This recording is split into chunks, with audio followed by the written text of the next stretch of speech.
Καλησπέρα παιδες, είμαι ο Λίας ο Randiri Gamer και σήμερα κάνουμε review του Naruto Chapter 644. Αν και δεν έχω να πω πάρα πολλά πράγματα για το chapter αυτό, κυρίως επειδή είναι ένα chapter το οποίο δεν είχε να μας δείξει και πάρα πολλά, οπότε θα πω τα πιο πολλά πράγματα εν συντομία. Αν θυμάστε από το προηγούμενο chapter που ο Minato και ο Naruto που είχαν ενώσει τις χορφιές τους, κατά συνέπεια και τα δύο τα Kyuubi που είναι μέσα τους, ενώσανε τις χορφιές τους και τις δυνάμεις τους τέλος πάντων. Και αυτό που συνέβη μετά συνέχεια είναι τα τσάκρα τους, ας πούμε το αρνητικό και το θετικό, το Yin και το Yang, να το πούμε έτσι, ενώθηκαν και τα δύο μεταξύ τους. Και αυτό που καταφέρανε με την κίνηση αυτή ήταν όχι κάποια επίθεση ενάντια στον Obito, αλλά αυτό που καταφέρανε ήταν να τηλεμεταφέρουν όλους τους Shinobi που ο Obito είχε κλείσει σε αυτό το δυναμικό το πεδίο μέσα και που ετοίμαζε να τους καταστρέψει με τα πολλά τα Bijudama, αν θυμάστε καλά. Οπότε με την κίνηση αυτή, ενώνοντας το τσάκρα του Naruto και του Minato και των δύο Kyuubi, κάνανε κάτι σαν μια αλυσιδωτή αντίδραση, να το πω έτσι. Ο Naruto, ας πούμε, γέμισε όλους με το δικό του το τσάκρα, και αφού ο Minato ήταν ενωμένος μαζί του, το οποίο σημαίνει ότι και το δικό του το τσάκρα ότι περνούσε από μέσα του και κατά συνέπεια και σε όλους τους υπόλοιπους, κατάφερε έτσι με αυτόν τον τρόπο να μπορέσει να τους τηλεμεταφέρει όλους έξω από το δυναμικό πεδίο στο οποίο τους είχε κλείσει ο Obito τέλος πάντων.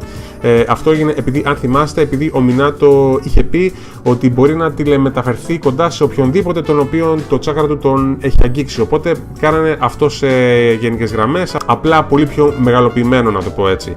Και έτσι τα κατάφεραν και έσωσαν τους πάντες και τους έβγαλαν όλους από το δυναμικό πεδίο και γλίτωσαν όλοι από τη μεγάλη την έκρηση, έτσι.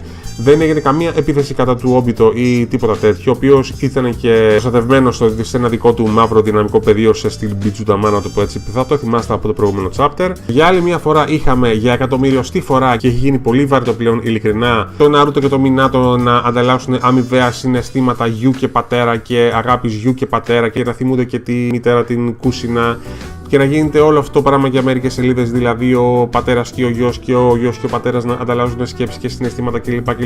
Το οποίο το έχουμε δει 1.000.000 φορές πια και το έχουμε εμπεδώσει και το έχουμε καταλάβει, ακόμα δηλαδή και από την εποχή που ο Naruto που πολεμούσε και τον Pain, ή τότε που αγωνιζόταν για να πάρει τον έλεγχο του Kyuubi και που είδε και την Kushina τέλος πάντων. Αυτά είναι πράγματα τα οποία τα έχουμε δει και τα έχουμε ξαναδεί και τα έχουμε εμπεδώσει πια εδώ και χρόνια εδώ που τα λέμε. Οπότε αρκετά, εντάξει, καταλαβαίνουμε. Γιος και πατέρας, πατέρας και γιος, μάνα, γιος και πατέρας, όλη μια ευτυχισμένη και αγαπημένη οικογένεια. Το πιάσαμε, το καταλαβαίνουμε. Ένα άλλο το οποίο μου έκανε εντύπωση τέλος πάντων, ο Minato να θεωρεί τον εαυτό του, ας πούμε, ότι είναι αποτυχημένος Hokage και να λέει ότι αυτό που έκανε και που κατάφερε με τη βοήθεια του Naruto και των δύο Kyuubi να σώσει τους υπόλοιπους όλους σε γενικές γραμμές χάρη στο δικό του Jutsu, λέει ότι δεν είναι τίποτα μπροστά στις αποτυχίες τις οποίες έχει κάνει. Κάτσε ρε Minato, να με συγχωρείς πάρα πολύ. Εδώ με τις δικές σου τις προσπάθειες στην Konoha μία φορά και καταφέρεις και να εξουδετερώσεις και το Kyuubi. Αυτό δεν σε κάνει αποτυχημένο Hokage. Εγώ προσωπικά, παιδιά, δεν το καταλαβαίνω αυτό.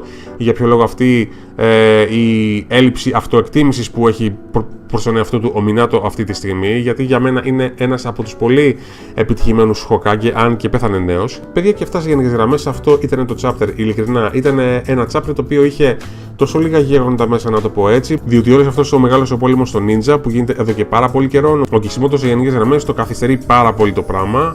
Δεν καταλαβαίνω γιατί, να σας πω την αλήθεια. Άμα είναι το manga να τελειώσει, ας τελειώσει, διότι ο Kishimoto πλέον το κουράζει στο κοινό του απίστευτα και πιστεύω ότι το έχουμε καταλάβει και από προηγούμενα chapter, αλλά ειλικρινά δεν πάει άλλο, παιδιά.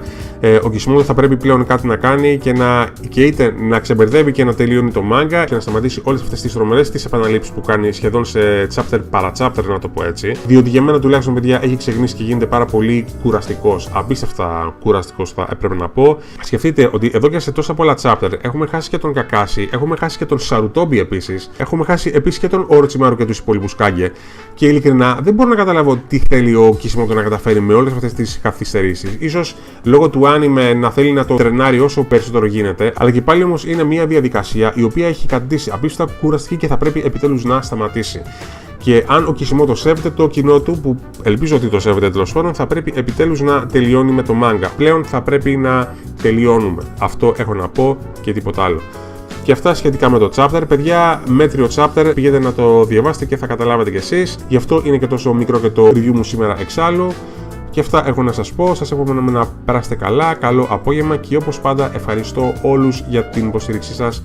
Να είστε πάντα καλά. Γεια σας.